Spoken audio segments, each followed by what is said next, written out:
একটা রিলেশন তৈরি হয়ে যায় ফেসবুকেই। তারপর প্রেম হয়ে যায় তখন ওর চামড়া ছিল একদম ধলা, দুধের মতো ধলা ছিল। তো নামার পর আমি বললাম, নামার পর আমি ভয় পেতেছি যে আমি কই আর ও কই, যে একটা মেয়ে এত সুন্দর আমার সাথে রিলেশন হয়েছে, এটা তো কল্পনার বাইরে। সে কি আমি কি তোমাকে একটা চিন্তা দিতে পারি? আমি চিন্তা দিলে আমি বুঝতে পারবো যে তুমি সঠিক, কিন্তু তুমি আমার কাছে আসছো। আমি মনে হয় স্বপ্নে দেখছি।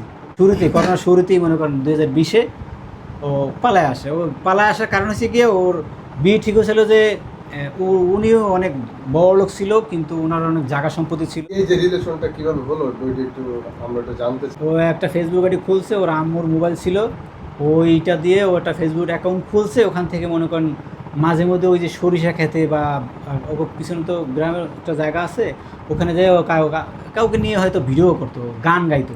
ও বেশিরভাগ ও এখনও হিন্দি গান গায়, ও আগেও হিন্দি গান গাইতো। তো হিন্দি গান গেয়ে গেয়ে ছাড়তো। তো গলার কণ্ঠটা আমার খুব ভালো লাগছে। পরে আমি বললাম যে ও আবার অ্যাড পাঠাইছে আমাকে, যে ওর তো মিডিয়া জগতের কাজ করার খুব ইচ্ছা। তো দেখে দেখে অ্যাড পাঠিয়েছে, অনেকজন অ্যাড পাঠিয়েছে মিডিয়া, আমি অ্যাকসেপ্ট করি। করার পর মনে করেন আমার সাথে কথা হয় যে তুমি তো অনেক, তোমার গানের গলা তো অনেক ভালো, তুমি তো চাইলে সিঙ্গার হইতে পারো। তো আমার তো অনেক ইচ্ছা যে আমি সিঙ্গার হব বা আমি মিডিয়ায় কাজ করব। তো আমার ফ্যামিলি তো মানে না। তো বলছি ফ্যামিলি না মানলে তো তোমাকে কি এই জগতে তোমাকে কেউ নিবে না। আর আগে দেখো তোমার ফ্যামিলিতে রাজি করাইতে পারো কি না। কয় না, আমার ফ্যামিলি ফরেজগার, আমার ফ্যামিলি কখনো এটাতে মেনে দেবে না। পরে দিন যায়, কথা হয়, একটা রিলেশন তৈরি হয়ে যায় ফেসবুকেই। তারপর প্রেম হয়ে যায় তখন বললাম যে আমি তোমাকে প্রেমের অফার দেবো না, আমি তোমাকে ডাইরেক্ট বিয়ের অফার দিলাম, তুমি কি আমাকে বিয়ে করবে? তো বলছে যে না, আমি আগে মিডিয়ায় কাজ করব, তারপর দিন প্রতিষ্ঠিত হবো, তারপর বিয়ে করবো। পরে দিন আরও কিছুদিন গেল, তারপরে ভিতরে একটা তৈরি হয় যে ভালোবাসা তৈরি হয়। তখন আমি প্রস্তাব দিয়েছি, পরে রাজি হয়ে গেছে। রাজি হয়ে যাওয়ার পর আমাদের দীর্ঘ আরও 1 মাস কথা হয়। করোনা শুরু হয়েছে, শুরুর আগে এক মাস কথা হয়। পরে করোনার শুরুতেই মনে করেন, করোনার শুরুতেই মনে করেন 2020-এ ও পালায় আসে। ও পালায় আসার কারণ হচ্ছে গিয়ে ওর বিয়ে ঠিক হয়েছিল যে উনিও অনেক বড়লোক ছিল, কিন্তু ওনার অনেক জায়গা সম্পত্তি ছিল। তো ওনার হচ্ছে গিয়ে উনি একটু মোটা, ইয়াং বয়সেরই কিন্তু মোটা।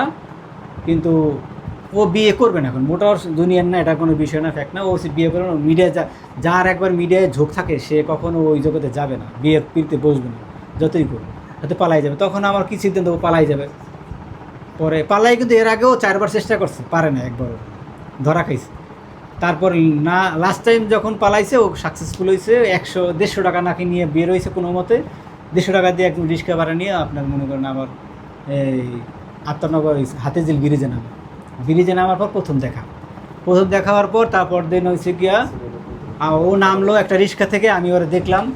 তখন ওর চামড়া ছিল একদম ধলা, দুধের মতো ধলা ছিল। তো নামার পর আমি ভয় পেতেছি যে আমি কই আর ও কই, যে একটা মেয়ে এত সুন্দর আমার সাথে রিলেশন হয়েছে, এটা তো কল্পনার বাইরে।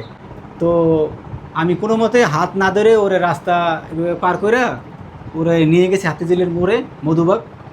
তখন হয়েছে কি আমি কি তোমাকে একটা চিন্তা দিতে পারি? আমি চিন্তা দিলে আমি বুঝতে পারবো যে তুমি সঠিক, কিন্তু তুমি আমার কাছে আসছো। আমি মনে হয় স্বপ্নে দেখছি। তো হ্যাঁ, মারতে পারো। পরে চিমটি মারলাম যে না, আমি শিওর হলাম যে না, আসলেই রিমা আমার কাছে আসছে। পরে নিয়ে আসাই, তখন আমি তো মেসে থাকি, আমার রুমে অনেক পোলাপান। তখন হয়েছে গিয়ে কি, আমার পাশে যে একটা চার দোকান ছিল, ওনার সাথে শব্দ করে আলাপ আলোচনা করি। হ্যাঁ ভাই। তো ওনার 3টে মেয়ে ছিল, ওনার কাছে আমি রাখছি, ওনার সাথে শেয়ার করি যে এই ঘটনা। তো অসুবিধে নেই, তুমি আপাতত আমার বাসায় রাখো, দিন সকালবেলা তোমরা বিয়ে করো। তখন কোর্ট বন্ধ, আমরা কোর্টে গিয়ে তখন ওই যে উকিল পার্সোনালভাবে ডেকে এনে তারপরে কোর্ট ম্যারেজ করে বিয়ে করি। ওখানে যে কটা ছিল খরচ হয়ে যায়, তখন আমরা মনে করেন যে বাসায় ছিলাম ওই বাসায় ছিলাম, ও আপাতত ওই বাসায় ছিল। পরের দিন সবাই খবর হয়ে যায়, ওর লোকজন খবর পেয়ে যায়।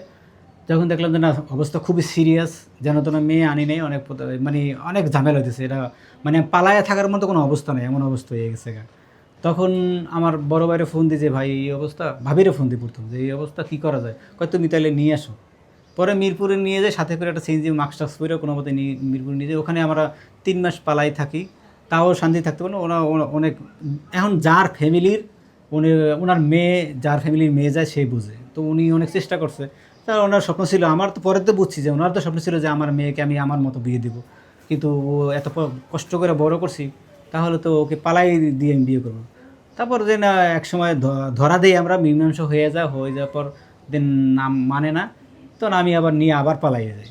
এরকম করে দিন শেষ। তারপরে মনে করেন আমাদের ওখানে ভাইয়ের কাছ থেকে এসে করি মধুবাগ, আবার মধুবাগ এসে ওখানে থাকি, ওখানে একটা 4,000 টাকা দামের ফ্ল্যাট রুম নিয়ে ওখানে দীর্ঘদিন অনেক শুটিং হয়। মানে আমি যে তখন মেকআপ আর্টিস্টে কাজ করি, তখন 2,000 টাকা হাজিরা দেয়। তখন তো শুটিং ছিল না, করোনার শুরুতে না, তখন মেকআপে কাজ নাই, সব কাজ তো বন্ধ। তখন অনেক কষ্ট করে দিন যাপন করে মনে করেন কোনো মতে আমরা চলছি। যাক আলহামদুলিল্লাহ, এরকম করতে করতে আমার জীবনটা মনে করেন আপনার কিছুদিন পরে যে রিমু ভাইরাল হয়ে যায়, ওইটা টপিক বইলে তারপরে মনে করেন আমাদের একটু সুখের দিন আসে। মানে আমাদের ওই যে যেমন মনে করেন আত্মীয় স্বজনের টাকা থাকলে তারা আমাকে দেবে না, আমাদের টাকা আমাদেরই কামাই করতে হবে। তো ওই কষ্টের জীবন শেষ হয় যে যখন আমরা ভাইরাল হই বা ফেসবুকে যখন টাকা আসে, তারপর আমি ইনকাম করি, ও ইনকাম করে, ওরও মিডিয়ায় কাজ করতেছে ভালোই, দেন আমাদের তখন অভাব দূর হয়ে যায়। সেই ভালোবাসার মানুষটাকে হারিয়ে ফেলেছেন এখন।